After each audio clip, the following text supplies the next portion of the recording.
Yeshua, em uma semana ele entrou na cidade sendo exaltado e na outra semana ele estava sendo julgado, né? Estava era para escolher entre Barrabás e Yeshua. Então, e ele foi condenado porque era plano de salvação, né? Ele é o Cordeiro manso, sem pecado, né? Que foi na cruz por mim, por todos nós, né? E hoje, eu creio nisso, que quando foi rasgado esse véu do entendimento, onde qualquer um de nós pode se aproximar de Deus, né? Eu creio no nosso livre-arbítrio também, porque Ele nos deu o livre-arbítrio de escolha. Mas as profecias só vão se concretizar porque o nosso livre-arbítrio, né, ele está sendo usado para não fazer as escolhas certas, né? Porque quando você escolhe andar com Yeshua, né, nós não temos mais livre-arbítrio, porque nós vamos fazer aquilo que Cristo ensina, aquilo que Ele manda. Por isso que fala, não vivo eu, mas Cristo vive em mim. Então, Ele é o teu melhor amigo, Ele é teu companheiro, Ele te orienta, Ele te ensina. Então, você não vai fazer nada por si mesmo, mas vai fazer guiado pelo Espírito Santo, né? E pelo Yeshua, né? Por Deus. E hoje qualquer um pode chegar no trono de Deus. Basta querer, basta querer. Basta fazer suas petições, ser sincero, né? E é assim que a gente se aproxima de Deus, com sinceridade. Com sinceridade. Porque um coração sincero e contrito chama a atenção de Deus. E nós devemos chamar a atenção de Deus, né? E como que nós chamamos a atenção de Deus? Em oração. Oração e súplica, né? Deus ama um coração contrito. E é necessário nós aprender a descer. Eu sempre falo que na descida da humilhação está a subida da exaltação. Então, quando nós nos prostramos em reverência e súplica, Deus ele nos exalta. Porque não vivo eu, Cristo vive em mim, né? E quando você aceita Yeshua e vive tentando todos os dias ser uma nova criatura, porque o teu maior inimigo é tu mesmo. Nós somos o nosso maior inimigo. Porque nós temos que nos disciplinar. Nós temos que nós não temos que ficar olhando o outro, mas olhar para nós, né? Às vezes a pessoa não tem paciência, mas ela não tem que olhar para o que o outro está fazendo, porque o outro tá fazendo coisas que lhe incomodam, né? Mas olhar para aquilo que ela está fazendo, né? Porque a responsabilidade dela é com ela mesma, não é com os outros, né? No sentido de aprimoramento e aprendizado e evolução, porque a nossa primeira missão é com nós, entre nós. Depois a gente vai expandir isso para os outros, né? Porque o seu testemunho é a maior lição, é o maior ensinamento, é o seu testemunho, né? Por isso que fala, não vivo eu, Cristo vive em mim, ou seja, tu tem uma vida que as pessoas vão ver o teu testemunho. E também você passa a estar debaixo de cobertura espiritual, né? Porque fala que 1000 cairão ao meu lado, 10 meu direito não serem atingido. As portas do inferno não prevalecem contra a tua igreja, com a igreja de Deus, né? Então nós estamos debaixo de revestimento e promessas de Deus, que Deus nos cuida, nos guarda. Ele é escudo e broquel, ele é fortaleza, né? Ele é a ressurreição e a vida do nosso corpo físico, do nosso corpo espiritual, né? Mental. Nós estamos debaixo dessa promessa aí. Mas o homem, ele tem que fazer as suas curas, né? Sair da escuridão, e ser luz, porque a resposta sempre esteve dentro de nós.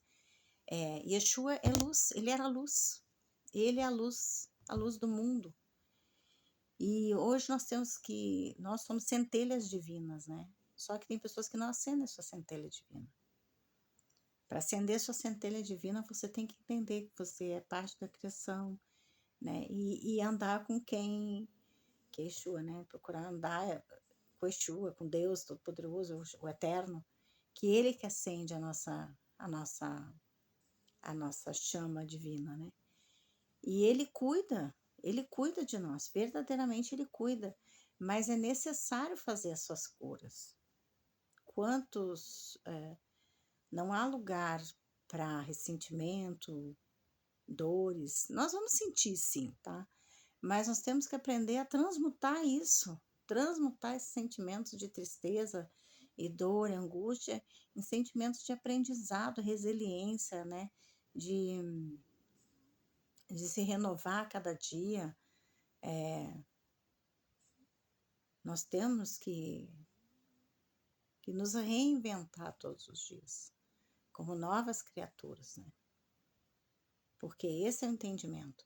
E eu creio que se todos fizessem as suas curas, né? Não teria tanta discórdia como tem no mundo hoje, né? Essas guerras, porque, eu posso, eu. É tudo eu, né? Então, a humanidade, ela tem que aprender a se respeitar, né? Aprender a se respeitar a dignidade do outro ser humano, né? Não é porque não é do meu povo que tem que viver indignamente, né? Então, é através do respeito, da dignidade, o respeito, a resiliência, né? Saber ouvir, é essa conduta que quem tem Deus na vida, no coração, tem que ter, né? Mas, lógico, Deus é amor, é fogo consumidor também, entrava em guerras no passado, sim, mas era outra perspectiva, né? Hoje não há necessidade disso. Não há necessidade disso, né? A necessidade hoje ela é muito mais egoísta e interesses geopolíticos, né, para implementação de armamento estrategicamente falando, né, porque em pontos estratégicos é muito mais interesse em recursos naturais de outros países, né, do que verdadeiramente uma afronta, né. Então, e existe também essa Bíblia, como eu falei, a Bíblia que é da Babilônia, né? Que ela quer excluir, quer matar, quer disseminar as pessoas. Então, eu até já falei sobre isso, que Deus ele rejeitou duas tribos, a de Dan e Efraim.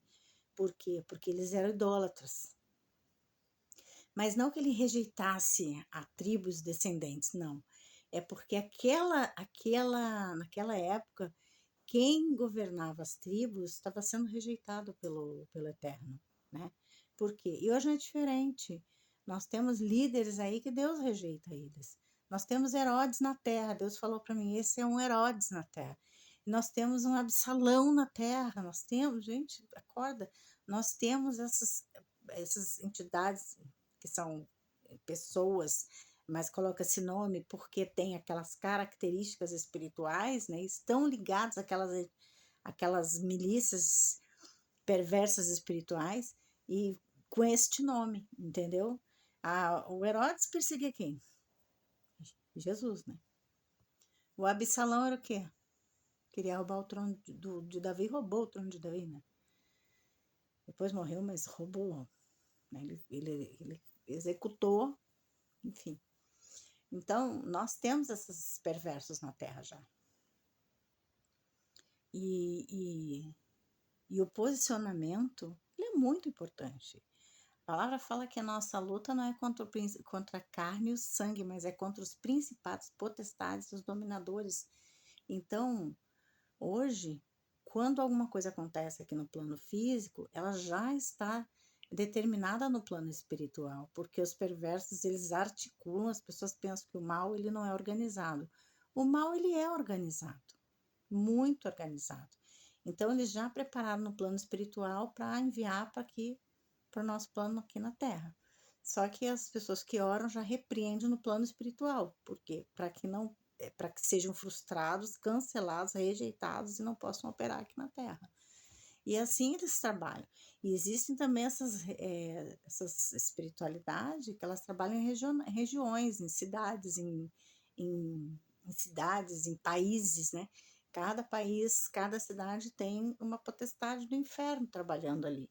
Então a gente também deve orar contra essas coisas, porque a luta não é contra a carne ou o sangue, é as principais potestades. Mas as pessoas querem atingir o plano físico, resolver aqui no físico, mas não querem trabalhar no plano espiritual para resolver lá no plano espiritual, né? Porque ali que está a fonte de todo o problema, né? Aonde é os que vêm distorcer mentes, né? Ali que vem as legiões que distorcem as mentes das pessoas, né? E colocam posicionamentos, às vezes, que não são necessários, né? Que são tudo anticristo, porque coloca pensamentos extremistas, coloca pessimismo, coloca maledicência, coloca o desrespeito à vida, coloca vários pensamentos que não estão adequados com a realidade que seria da espiritualidade do eterno, né? Então é assim que o inimigo trabalha, né? Então, acorda tu que dorme, né? Faça suas curas. Se você não está buscando há muito tempo, não tem experiência, nem ore por coisas espirituais assim, dessas relevâncias, né? Porque para fazer isso você tem que ter um revestimento espiritual, para poder entrar fazer essas orações, que são orações mais. São orações mais específicas, né? Então, essas orações são para pessoas que já têm um hábito de orar, já têm um discernimento nesse sentido, assim. Mas faça suas curas, aprenda a se perdoar, né? Aprenda a perdoar os outros. Aprenda a libertar as coisas, não fique preso a nada, não. Preso a conceitos, sabe? Esses conceitos extremistas, isso não leva ninguém a nada. Seja o testemunho vivo da presença de Deus na sua vida, né? Porque o nosso testemunho, ele faz ele mostra o que é possível e o que não é, né? Às vezes você vai ser provocado para reagir, porque é justamente o que eles esperam que você reaja. E você não reagindo, você mostra a diferença, né? Porque verdadeiramente tem coisas que não nos atingem, fazem, mas não nos atingem. Não tem importância, entende? Porque quem vai te ofender, ela quer o que você dê importância, que aquilo te machuque, mas se aquilo vai e não te machuca, é como se fosse uma roupa que não te cabe, então não tem por que você vestir ela, sabe? Por isso que tem aquele ditado assim, se a carapuça de servir, né? Então, não use carapuça que não seja sua, sabe? E é isso. Fica na paz.